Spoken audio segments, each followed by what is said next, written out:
नमस्कार, मैं ममता आपके अपने इस यूट्यूब चैनल पर आपका स्वागत करती हूँ। आज मैं आपको सिलाई किट के बारे में बता रही हूँ। उसके अंदर किस किस चीज़ की आवश्यकता होती है और ये क्यों ज़रूरी होता है। ये एक छोटा सा मैंने इसका डायग्राम बनाया है कि इसमें हमको क्या क्या चाहिए। तो सिलाई किट लिखा है ऊपर, बड़ी कैंची, छोटी कैंची, सुई, धागा, फीता, इंची टेप जिसको बोलते हैं, कागज, rubber, pencil, all pin, finger cap, Milton chalk और मिल्टन क्लैप।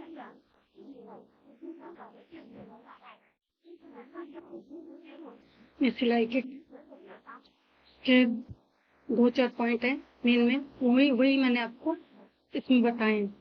घर पर सिलाई के लिए सिलाई के सभी उपकरणों का रहना आवश्यक होता है।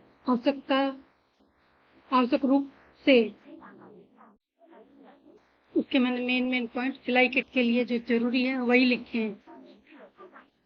और चार चार या पांच ही हैं, ज्यादा नहीं। घर पर सिलाई के लिए सिलाई के सभी उपकरणों का रहना अनिवार्य है। आवश्यक है कि इन उपकरणों को एक जगह पर एकत्र करके रखा जाए जिससे सुविधाजनक तरीके से सिलाई की जा सके। तीसरा पॉइंट, बॉक्स, थैला, डिब्बा या गत्ता सिलाई सामग्री सहित संयुक्त रूप से सिलाई किट कहा जाता है। चौथा पॉइंट, ये बॉक्स या डिब्बा जिसमें सिलाई से संबंधित सभी उपकरण अथवा सामग्री एक साथ रखी जाए उसे सिलाई किट कहा जाता है। सिलाई किट के आवश्यक उपकरण, इसमें 10 उपकरणों की आवश्यकता होती है। सिलाई किट के आवश्यक उपकरण, कैंची, पहले बड़ी कैंची, मैंने इसका एक डायग्राम भी बनाया है। बड़ी कैंची, छोटी कैंची, सुई, धागा, फीता, इंची टेप यानी कि कागज, रबर, पेंसिल जिससे हमको ड्राफ्ट वगैरह बनाना है, all pin, finger cap, Milton chalk और ये मिल्टन क्लैप। इसमें से मेरे पास दो तीन चीजें नहीं है, बाकी सब है। जैसे इसमें बड़ी कैंची, तो ये बड़ी कैंची।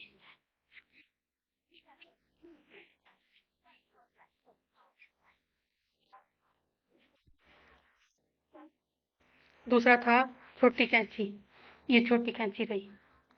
तीसरा था ये सुई, तो ये सुई रही सारी। और उसके बाद में धागा, धागे ये रहे सारे। और ये था इंची टेप, फीता या इंची टेप, तो इंची टेप भी ये रहा। उसके बाद में कागज, रबर, पेन या पेंसिल, पेंसिल और ये रबर, नहीं रबर नहीं, वो सॉफ्टनर है। और ये ड्राफ्ट वगैरह बनाते हैं, इसके लिए स्केल की भी जरूरत पड़ती है। ये स्केल आप अपने आवश्यकता के अनुसार छोटा या बड़ा ले सकते हो। मैंने छोटा यूज करती हूँ ज्यादातर, क्योंकि मैं इसी कॉपी के अंदर अपना सारा बनाती हूँ। ये रबर रहा, कागज, रबर, पेंसिल हो गया। आल पिन, आल पिन ये रही, ये रखिए, ड्राफ्ट वगैरह में लगाने के लिए चाहिए होती है सारी। आल पिन, फिंगर कैप ये नहीं है मेरे पास में। मिल्टन चौक, मिल्टन चौक इसको बोलते हैं, जिससे हम निशान लगाते हैं ना कपड़ों पर, इसको बोलते हैं मिल्टन चौक। और ये मिल्टन क्लैप, ये नीले रंग का एक कपड़ा होता है जिस पर हम ड्राफ्ट वगैरह कागज के बाद बनाते हैं सैंपल के तौर पर। इस पर भी ड्राफ्ट ही बनाया जाता है। नीले रंग का पतला सा होता है, जैसे अस्तर वगैरह होता है ना, उस टाइप का, इसको बोलते हैं मिल्टन क्लैप। तो एक मैं डायग्राम बोल रही थी ना, मैं इसको करी, इससे ना याद करने में दिक्कत नहीं होती है। इसको मैं डायग्राम बता रही थी। ये जो दो सामग्री हमको चाहिए वो सारी एक साथ लिखी है। और इसमें सबसे पहले लिखा है पॉइंट बड़ी कैंची, तो अब हम बड़ी कैंची का टॉपिक। ये बड़ी कैंची, ये कपड़ा काटने के काम आती है। कम से कम 20 से 25 सेमी लंबी होती है, एक फलक चौड़ा और दूसरा फलक नुकीला होता है। यह पीतल, लोहे अथवा प्लास्टिक से बनी होती है। अब इसमें पीतल लोहे वाली तो मेरे पास में नहीं है, जो अभी प्रेजेंट में ना, मेरी पहले वाली जो है कॉलेज वाली, वो मम्मी के यहाँ रह गई, वो उस टाइम में थी मेरे पास में पीतल वाली। ये इसका 21 सेमी बाई 21.5 सेमी तक आ रहा है इसका लंबाई। इसमें 20 से 25 दे रखा है। और एक फलक चौड़ा और एक फलक नुकीला होता है, ये भी पहले आया करती थी, प्रेजेंट में ऐसी आ रही है। पीछे प्लास्टिक लगा हुआ और आगे ये इस तरीके की है। ये भी स्टील की, लोहा है, निकेल होता है ना जो, उसकी है। उसको बोलते हैं बड़ी कैंची कपड़ा काटने के लिए। दूसरा टॉपिक है छोटी कैंची। ये काज, ये धागा, काज, जेब आदि काटने के काम आती है। इसकी लंबाई 10 सेमी होती है और ये दोनों, इसके दोनों फलक नुकीले होते हैं। ये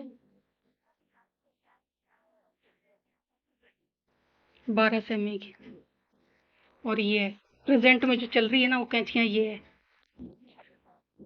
तीसरा टॉपिक है सुई। सिलाई करने के लिए आवश्यक रूप से सिलाई करने के लिए सुई आवश्यक होती है। ये दो प्रकार की होती है। यह मोटी व बारीक आकारों में उपलब्ध है। मशीन की सुई नीचे की ओर तथा हाथ की सुई में ऊपर की ओर धागा डालने के लिए एक छिद्र होता है। सभी प्रकार की सुइयों का एक सेट सिलाई किट में भी रखना चाहिए। इसके अंदर सुई में आपको हाथ वाली दिखाती है, जैसे ये हाथ की सुई रखी है मैंने, इसमें धागा डाल रखा है व्हाइट कलर का। इसको अगर आप ठीक से देखोगे ना, इसका जो नुकीला हिस्सा है वो मैं ऊपर की तरफ दिखा रही हूँ, और जो धागा डाला हुआ है ये मेरे हाथ के अंदर है, उंगली में। इसमें धागा डालने का मोटे वाला हिस्सा जो है उसमें जगह दी हुई है। ये हाथ की सुई है। और मशीन की सुई यूं होती है, उसका मोटा वाला जो हिस्सा होता है ना वो मशीन में लगा रहता है, और उसमें जो छेद होता है ना वो इस नुकीले वाले जगह पर होता है। उसमें यहाँ सीन में जो है सुई डाली जाती है, सुई नहीं सॉरी धागा डाला जाता है, क्योंकि उसका छेद इधर होता है। तो ये भी एक कि मशीन की सुई में नीचे की ओर तथा हाथ की सुई में ऊपर की ओर धागा डालने के लिए छिद्र होता है। सभी प्रकार की सुइयों का एक सेट सिलाई किट में भी रखना चाहिए। चौथा टॉपिक है धागे। धागे सफेद एवं अन्य समस्त सामान्य रंगों के धागों का सिलाई किट में धागे सिलाई किट में उपलब्ध रहने चाहिए। कपड़े के रंगों से मिलते जुलते रंगों का कपड़े के रंग से मिलते जुलते रंगों के धागे का सिलाई में उपयोग किया जाता है। सिलाई के धागे मजबूत तथा पक्के रंग के होने चाहिए। ये चौथा टॉपिक था। पांचवा फीता इंची टेप। धागों में ये 4-6 कलर है ना, यही मेन होते हैं। इसके अंदर मेरे पास में हरा नहीं है, बाकी सब है। ये मेन कलर जो होते हैं ना, व्हाइट जरूर रखना चाहिए, क्योंकि हर तरीके के कपड़े में काम में लिया जाता है। कच्चा वगैरह करने के लिए भी इसी का इस्तेमाल होता है। यह पांचवा टॉपिक फीता यानी इंची टेप, सिमुलेटिक भी कहते हैं। ये प्राय प्लास्टिक, फाइबर तथा धातु से बना होता है। ये नाप लेने के लिए आवश्यक होता है। ये लचीला होता है। इसे मोरी, गले इत्यादि का नाप लेने में सुविधा रहती है। इस पर नाप इंच तथा सेंटीमीटर में अंकित रहते हैं। ये है इंची टेप। इंच है इधर से इधर, जैसे ये है ना, ये यहाँ से और यहाँ तक ये 1 इंच है, और इसमें सेंटीमीटर पीछे की साइड लिखा रहता है। ये है ना छोटे छोटे, ये सेंटीमीटर पर, और इनके बीच में जो ये यहाँ से यहाँ तक ना, ये मिलीमीटर है, mm जिसको बोलते हैं। ये cm है, और ये इस साइड जो है ये इंची टेप है आगे का, जिससे हम कपड़ा वगैरह नापते, कपड़ा दोनों से नाप सकते हैं।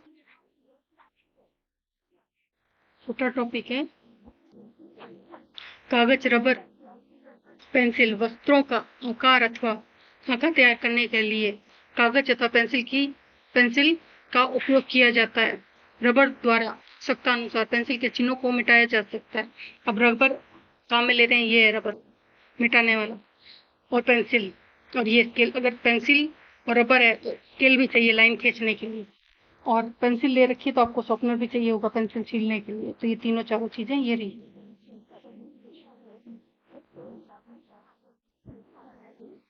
सातवां टॉपिक है आल पिन।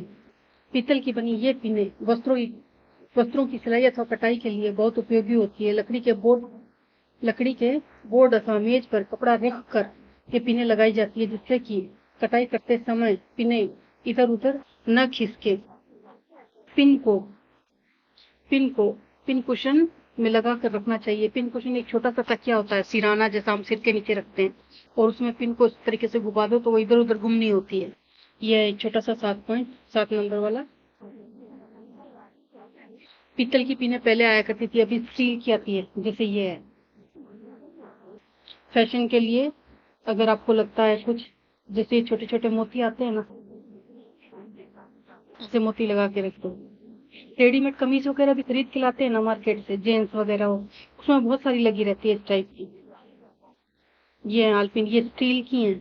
पीतल की पहले आया करती थी, अब का तो मुझे पता नहीं खुद को भी, लेकिन ये है, इसको बोलते हैं आलपिन। कपड़े की कटिंग के टाइम पे ये चाहिए होती है, दो कपड़ों को एक दूसरे के ऊपर रखकर, और फिर जो है ये पिन लगा दो तो कपड़ा खिसकता नहीं है इधर उधर।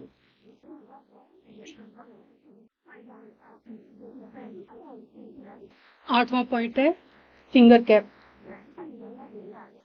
फिंगर कैप अंगुस्ताना अथवा फिंगर कैप धातु अथवा प्लास्टिक का बना होता है। यह दाहिने हाथ की मध्यमा उंगली के आकार का होता है तथा हाथ से सिलाई करते समय सुई की चुभन से सुरक्षा प्रदान करता है। ये रहा, जब सुई वगैरह इस्तेमाल करते हैं ना, उसको ज्यादातर पकड़ने का ढंग यही होता है कि बीच वाली जो उंगली होती है ना, वो हमेशा सुई के पीछे की साइड लगी रहती है, जिसे हम यूं पकड़ते हैं। ये तो ये जो पीछे वाला हिस्सा जहाँ से धागा आ रहा है, ये इस तरफ लगा रहता है और उसको डालने का अंदाज यूं होता है। तो ये जो उंगली है ना, इस पर काफी सारे छेद हो जाते हैं। अंगूठा में इसी उंगली में पहना जाता है, बीच वाली में, ताकि जो है इसकी चुभन पीछे वाली हमारे उंगली को घायल ना करे। ये 9वां पॉइंट है मिल्टन चौक। विभिन्न रंगों में आयताकार तिकोने मिल्टन चौकों का उपयोग कटिंग करते समय विभिन्न प्रकार के नापों अथवा आकारों को चिन्हित करने के लिए किया जाता है। मिल्टन चौक द्वारा लगाए गए निशान साफ चमकते हैं, परंतु ये पक्के नहीं होते। इन्हें आसानी से साफ किया जा सकता है। ये है हमारा 9वां पॉइंट।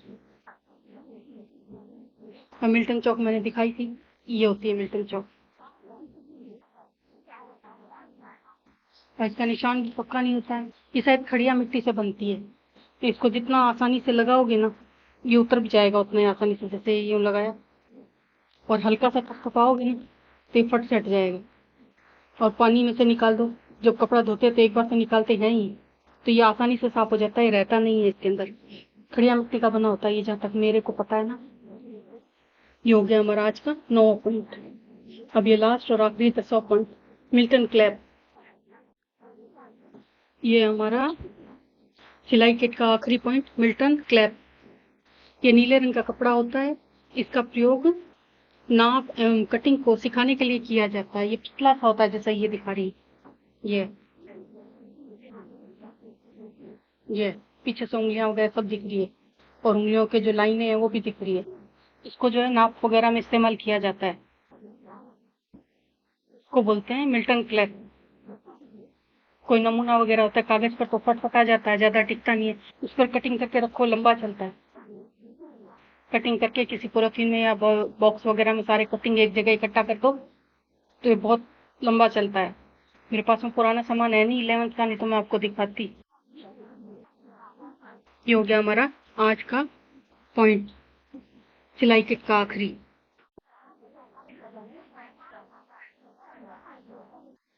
ये हो गया हमारा सिलाई किट का आज का वीडियो पूरा, और ये इसका पूरा ड्राफ्ट। और ये सामान जो मेरे पास में था मैंने दिखा दिया। मेरे पास एक अंगुस्ताना नहीं है, फिंगर कैप जिसको बोलते हैं ना, बाकी करीब करीब सभी कुछ है। तो उम्मीद करती हूँ कि वीडियो आपको पसंद आएगा। इसके लिए लाइक सब्सक्राइब और कमेंट जरूर करें। मैं इंतजार करूंगी जिन्होंने पहले किया और जॉब करेंगे उन सबको बहुत बहुत बहुत बहुत बहुत सारा थैंक यू।